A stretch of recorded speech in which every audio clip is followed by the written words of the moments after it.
Knowledge is not power. Xiefeng. October 11th, 2017. Translated by Treasure and edited by Care.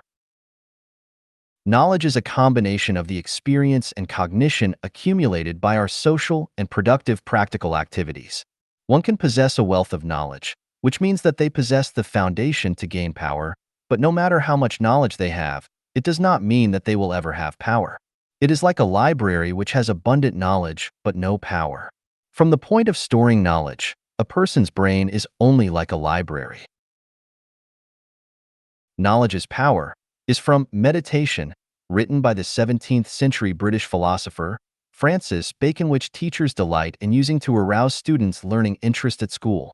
As a result, students blindly believe that as long as they learn their lessons well, which are set by schools, and as long as they grasp that knowledge, they will have the power to achieve their own pursuits and ideals after they graduate. Knowledge comes mainly from our sense organs.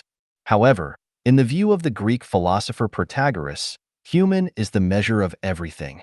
This was refuted by Francis Bacon, who wrote that it is a great mistake to conclude that our limited sense organs measure all things.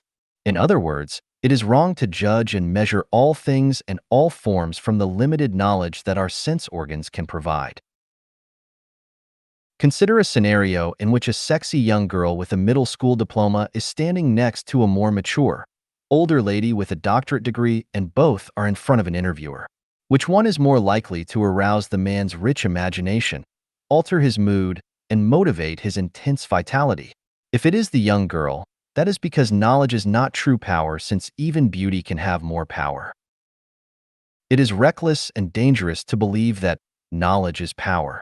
Not only is it a cognitive misconception, but also a thinking one. For example, to accept that when a son is grown, he takes a wife, and when a girl is mature, she finds a husband, as a life knowledge is bound to bring anguish and suffering throughout their whole lives. This knowledge has led people to make such common mistakes for thousands of years, but which accomplish no good. Some more are. There are 3 forms of unfilial conduct, but the worst is to have no descendants. Filial piety is the most important of all virtues. Lewdness is the worst of all sins. He who does not endure hardship cannot stand up to others. Another example is how education and guidance are passed from parents to their children.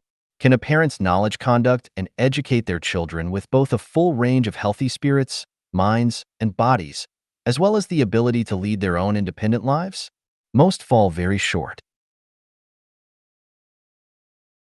When great changes take place in objective knowledge, but we stubbornly insist on applying our traditional knowledge, we will certainly be rebuffed. Look at various religious dogmas and concepts. As they feel a loss of power, they become reactionary, resist social development, and impede natural human liberation. In fact, prejudices and fallacy are knowledge. What are the benefits of such knowledge? None. Our most powerful intellectual force is the power of flexible and tactful thinking. I believe firmly that Albert Einstein's power came not from his knowledge, but from his thinking. How would I perceive the universe if I were riding on a beam of light? Those who read more and get more diplomas and more experience, but form rigid ways of thinking, have rarely been found to wield much power. Lasting power comes from neither knowledge nor from powerful economic strength and national defense forces, but from sincerity, kindness, virtue, love, faith, and honesty. Sincere deeds have power, kind behavior has power, things of virtue have power, love is a powerful force, honest quality has power, people who keep their words and their faith have power. Conclusion. Knowledge must be learned and accumulated, but knowledge has limitation, danger, and can be reactionary. Never believe blindly that having knowledge is synonymous with having power.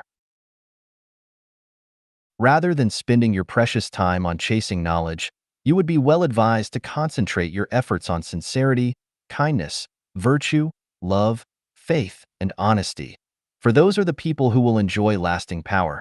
Meanwhile, Take pains to develop your way of thinking by never spending time and effort reciting your former knowledge, or stubbornly judging and adapting to a changing, living reality with dead, prejudicial knowledge.